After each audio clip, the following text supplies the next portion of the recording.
Chrissie, good to catch up again. I know we haven't spoken for a little while now. You seem to have done pretty much everything that's exciting in life, I think, since we last spoke. Yeah, moved house, got married, and now baby on the way as well. So before we start and talk about Bristol and Bath Marathon, how are you keeping? Really, really well. Obviously, it's been an incredible change from a life as a professional athlete, but my life is rich and full and varied, and obviously getting married to Tom was the highlight of this year, and expecting a baby during December is yet another challenge, and one that we're really ready to embrace. So yes, it's different from being a professional athlete, but it's no less fulfilling, and we're really, really, truly happy and really settled here in Bristol now. Yeah, so it's going to be a very special Christmas present. Fingers crossed. It gets me out of buying Christmas presents for everyone. Hopefully I can just say, this is your present, rather than having to trawl the shops and wrap up gifts. So you're saying now in Bristol, I think a relatively new location for you, I believe, but just tell us a little bit about your experiences of Bristol and also Bristol as a sporting city as well. I'd never lived in Bristol. I'd visited it once or twice. Tom used to live here before he became a professional athlete, so knew a few people here, knew the city. And Tom was still training, I was retired, and we were looking for somewhere that I could base myself, that was commutable to London, and where Tom could train out of. And we decided on Bristol, and we absolutely love it here. It's sporty, it's active, it's quite liberal, quite progressive, quite edgy and arty as well. And most importantly for us, you can do everything you want in the city, but also get out really, really easily. We're a few streets away from Clifton Suspension Bridge and then out into the countryside. So we've really made it our home, and I've got some great friends here, both within the triathlon community and outside of the triathlon community, and we're fortunate enough to be able to buy here, and we're really, really happy. We love it. Yeah, so it must be nice actually to be settled after so long as an athlete, and you used to travel around and be based in various locations to a degree, I suppose, following the sun or training camps or coaches. It must be quite a change to almost feel like I've got a base and I'm relatively settled. I think my life has been quite transitory even since I was 18. Well, I went to university, then I went travelling for 2 years, then I moved down to London and worked in London for 4 or 5 years, but had a spell, living and working in Nepal and travelling in different countries, and then became a professional athlete. And the amazing thing about being an athlete is the opportunity to base yourself in different locations, usually where the sun shines, which is absolutely fantastic. You're in places with beautiful scenery, great people, different cultures. I was in the Philippines and Thailand, South Africa, Boulder. So it was definitely a privilege to be able to do that. But living out of bags, essentially, I think can be quite stressful as you make it, of course. But it is nice to be settled. It's nice to have a place that we can call home. And of course, we still travel, and we still move around, and we're still really active, but just to come back to our base and our home is something that's really special and that I haven't had before. Yeah, and you've clearly been accepted into the local community, been asked to be an accepted role as an ambassador for a new event here, the Bristol and Bath Marathon. It takes place 25th of October, so brand new event, full marathon, closed roads, 26.2 miles, point to point, lots of interest there. So just tell us a little bit about your involvement in that, and I believe you're going to be actually starting the race as well. Yeah, they put me in charge of the starting gun, which could be a little risky. I've got a lot of experience with firearms, but ever since we moved to Bristol, I've just been intent on getting involved with the sporting community here and doing what I can to meet people, to interact with different organisations. I've done a number of speaking engagements, especially to the triathlon fraternity, but more generally. I also sit on the Bristol Sports Partnership Board, so trying to shape sports policy, physical activity policy in the city. So actually having quite an active role in sport and development in Bristol is really, really important to me, because I do see it as my hometown now. And I was approached by the organisers of the Bristol Bath Marathon a few months ago and they wanted to see whether I'd be the ambassador for the race. And there's no other honour that I'd rather have. You know, it's an amazing event in what has become my home city, and obviously I have a huge interest in running and in triathlon and in supporting endurance sports here in Bristol and in the UK generally. So it was a great fit for me. It's an inaugural race, it's a new race, so it's great to be able to do something to raise the profile and to put the race on the map. It's going to be really special. Yeah. It's a point-to-point race, like you said. Bristol to Bath, two fantastic, beautiful, historical cities. All closed roads. It's going to go through some iconic landmarks, Clifton Suspension Bridge being the main one. But to be involved in it, to actually be the race starter and then be there at the finish is an honour, and I'm proud to be able to represent the race. I'm proud to be able to showcase Bristol and showcase Bath and showcase sport in this area. Yeah, well, it looks, when I had a look at the details, it does look great. You know, as I say, closed roads, two great cities. I think it's 3 counties as well. Lots to look forward to, and over 6,000 people signed up as well. So. Which is, that's great for an inaugural race, and you never know, I might be able to line up next year if I get myself in shape. But this year I'll just have to be, content with being the race starter. But it will be amazing. I've got a number of friends that are doing the race, and to be able to watch from the sidelines is not the same. But it's great to be able to support it and support an event in your hometown. Yeah, we're probably something like 6 or 7 weeks out now from the race, so. It's probably one of those key periods where, hopefully, the athletes are probably doing some of their key training. What sort of advice and tips would you give to people? Because I suspect you've got elements of people whose training is going great, others who are maybe, getting injured, or others thinking, I haven't done enough yet. At this point, what would your sort of advice be for people who are looking to sort of get their performance right come the end of October? It's almost, I guess it's 5 weeks until Kona, so I've been in that similar position of being, a month and a half out from a big race, one that might be your A race and the one you've focused your whole season on. And I know the kind of multitude of emotions that you can feel going into a race. Obviously, the excitement's going to be building, the nerves are going to be building, and it's really important now that the athletes develop those psychological strategies to be able to deal with the nerves and the self-doubt and the worry, and that has to be done beforehand, because the closer you get to the race, the more it naturally will build. But if you've got tools, that you've used and you've deployed to relax yourself, to help you visualize, to help you calm your nerves, then that's really, really useful. Obviously, panicking now about the training you haven't done won't help. You can only focus on what you have been able to do in the context of your life, and not panic and try and cram 3 months worth of training into the next month. Bank whatever you've done and just try and focus on getting consistent training in for the next month, and then tapering off, in the week, in the 10 days before. Obviously, sleep is really, really vital. As you get close to the race, you naturally find that your sleep is quite disturbed. I always did. I never slept well the night before the race. So you try and bank that sleep in the weeks before, and nutritionally as well. Make sure that you're getting a healthy, balanced diet. There's no need to go out and carbo load and suck on energy droughts and drinks. Just have a natural, healthy, balanced diet that means that you can kind of sustain and retain the weight that you've got. There's no point in trying to gain a lot of weight, or what more usual is to try and lose a lot of weight in the last few weeks. But most importantly, enjoy it. The build up for the race is exciting.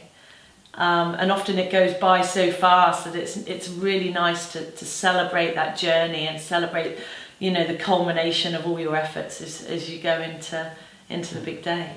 I guess they could get one of your t-shirts, Run Happy. They could get one of my t-shirts. Yeah, I'm fortunate to be an ambassador for Brooks, and that's their slogan, and it resonates with me. But it's the most important thing. We do sport not because we're forced to. The majority of people haven't made it their career. So hopefully, running the Bristol Bath Marathon, doing a triathlon, doing a half marathon, doing a 5K is something you want to do because you enjoy it and it makes you happy. And there'll be times where it's uncomfortable, there's going to be times where it's hurting, but ultimately, hopefully that overall experience is one of, happiness and satisfaction and fulfillment. Yeah. Let's just reflect a little bit on your life as a pro Ironman athlete in your case. Having spoken to lots of pro athletes over the years and read various books, it can be very different aspects of how people transition from being a pro to retirement, if you like, or post athletic life. Some people, it's fantastic, they're able to let it go, if you like. Others sometimes struggle with that. Just talk through your transition from being right at the peak, and I probably arguably saying in 2011 probably the most recognised triathlete in the world, to that retirement phase. You were, in terms of name, where the Brownlee and Gomez and Jorgensen are now. Was that transition one that you found relatively easy, or was there a lot of thinking and processing to do to get to the next stage of your life? Every athlete's different, and every athlete is going to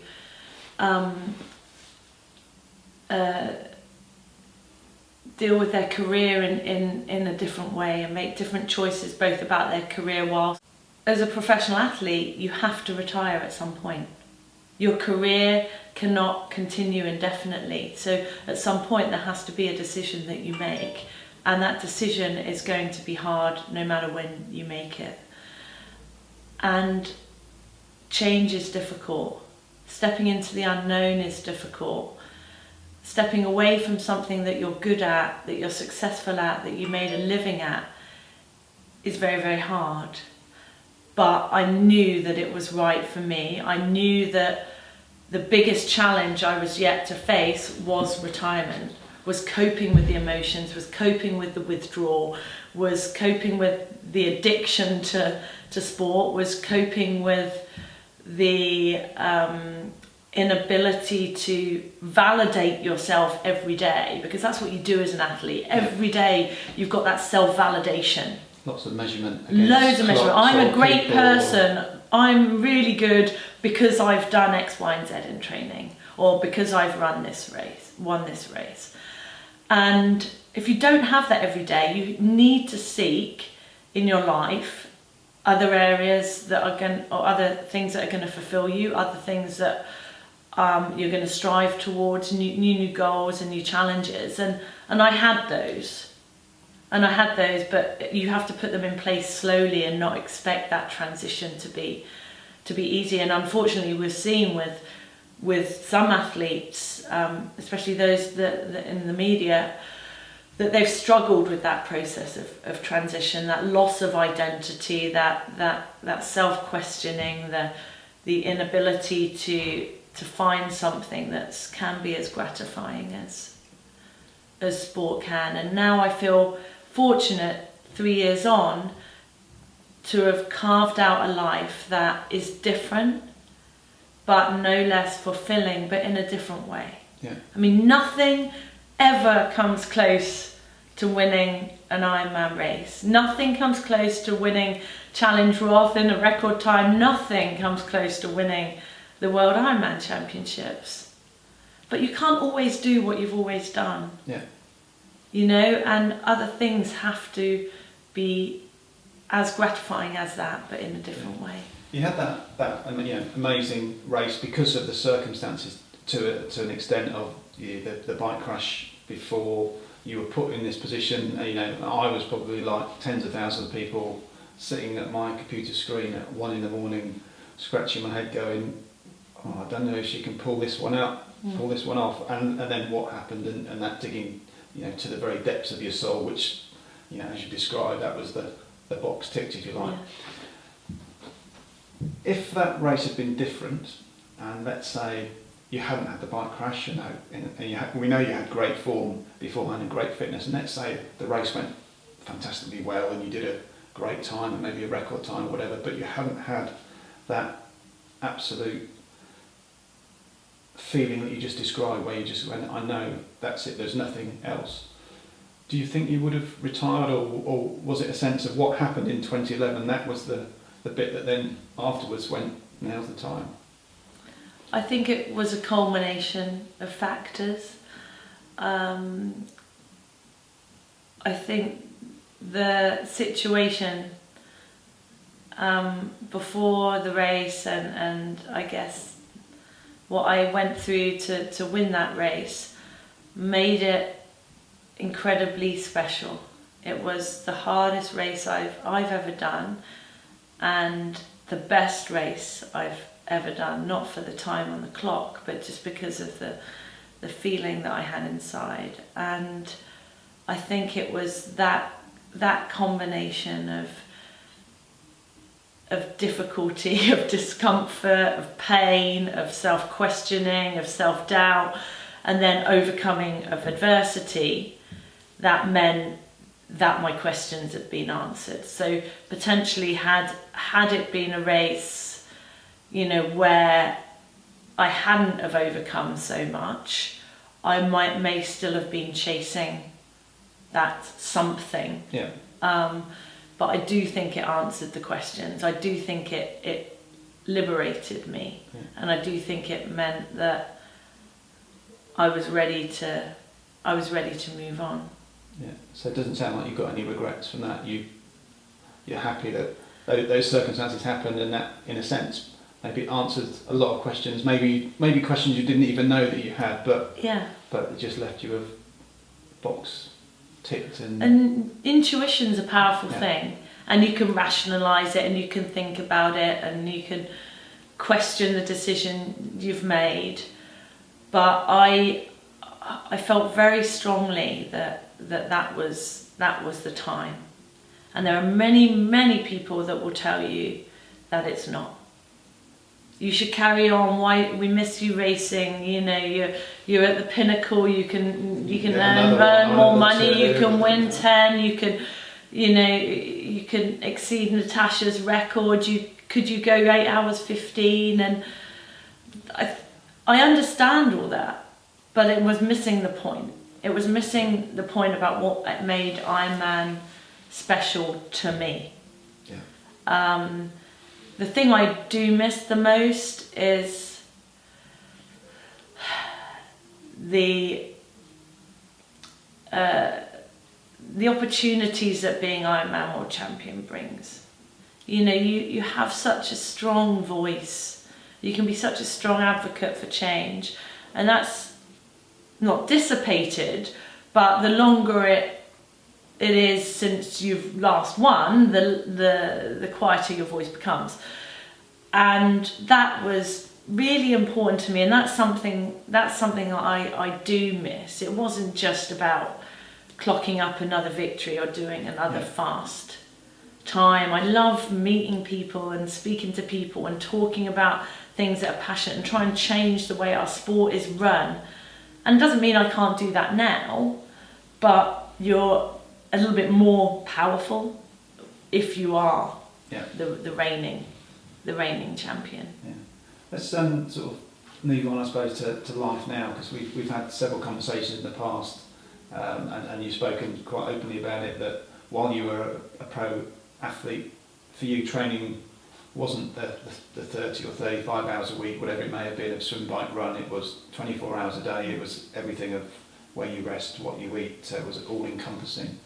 Now I guess you've now got a very different life, with rather than one big plate spinning with lots of different things, and you work with with Parkrun, you've been involved in charities locally in Bristol, and I'm sure speaking engagements and lots of other things I don't even know about. So that, I guess, portfolio career, if I can call it that, is how's life now? And is there a normal day for Chrissie, or is every day something different?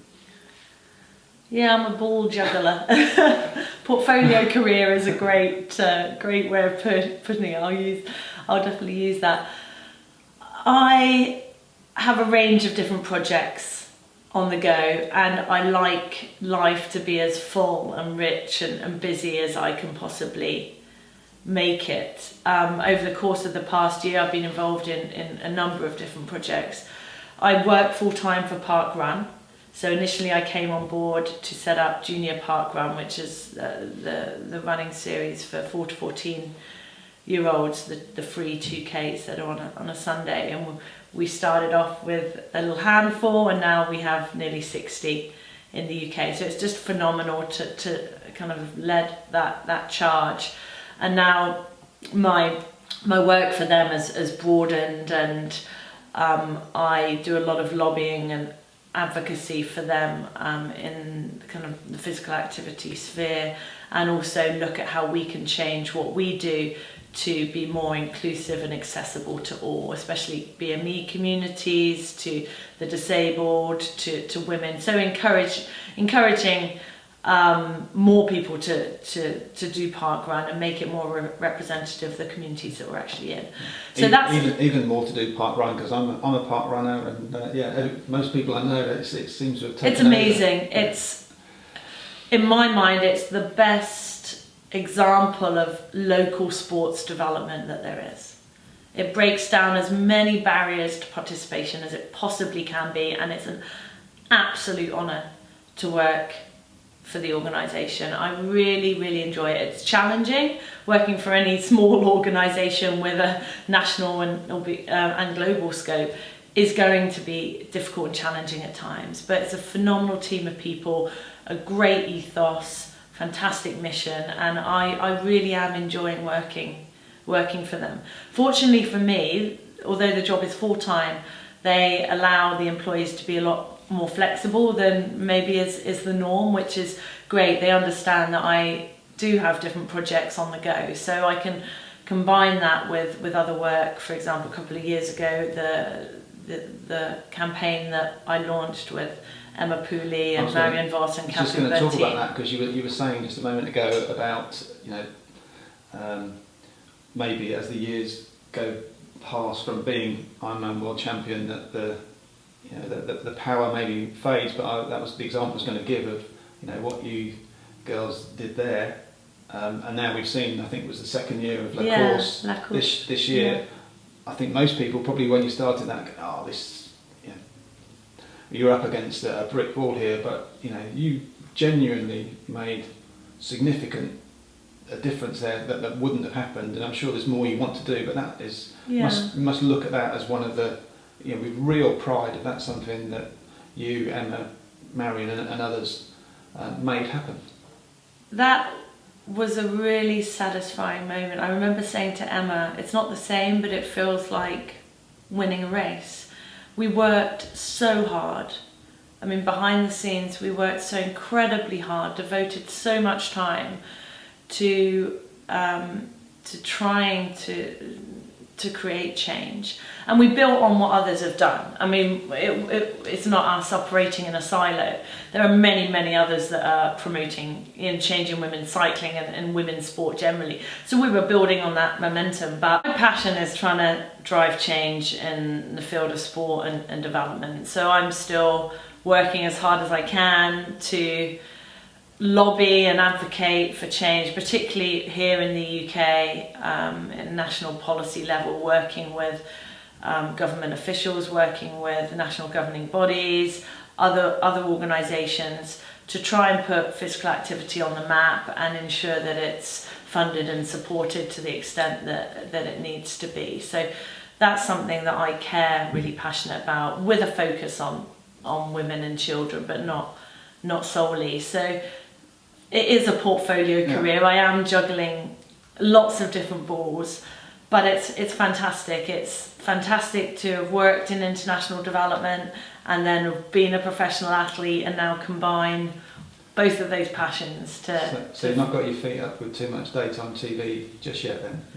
No, I don't think I'm adding to Jeremy Kyle's viewing figures, but I've never been one to sit down and rest. And you know, over the course of the past few years, I've still been active, really active, still been, I guess you wouldn't call it training because that implies a structure, but doing something every day. Last year was full of different challenges. I was actually ask you sort of your own a sport. I call it sporting goals. I use that term loosely, but you know, you've done just stuff I didn't know about you. You did the Empire State Building run up, which I did myself many years ago, and you've raced the train and done adventure things, multi-day bike rides and group things with up and down mountains. So what sort of in your plans, or do you have plans, or is it just pick up these things when you see them and just enjoy them? Yeah, it's the latter. I'm quite easily persuaded when it comes to taking up a challenge, and in Bristol especially there are so many people that are doing things that are far more bonkers than I've ever done, so there's always inspiration around. But yeah, since I retired, I think I've done more than I ever did as an Ironman athlete in terms of kind of challenges and sporting events.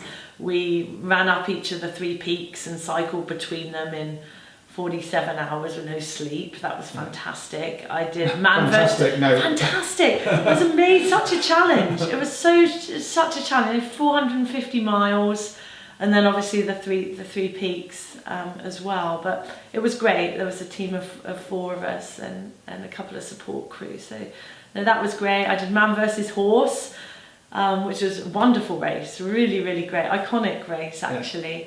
I did a Tap to Tour last year. I did Hope Route, which is a 7-day kind of sportif across the Alps from Geneva to Nice. Not an easy one. Not flat. No, it wasn't. It was very tough actually. I was not at the pointy end of that event. But I did the Keswick Trail Half Marathon. So not a lot of, I guess, more structured competitive events necessarily, but adventures and challenges, and that's really what I throw myself into. This year has been slightly more sedate for obvious reasons, but we'll be looking to get back into things next year. It's not that I necessarily want a specific sporting goal, but I want to be fit enough to be able to throw myself into different challenges and things that are new and different, things that I might not necessarily be that good at, but that do test me.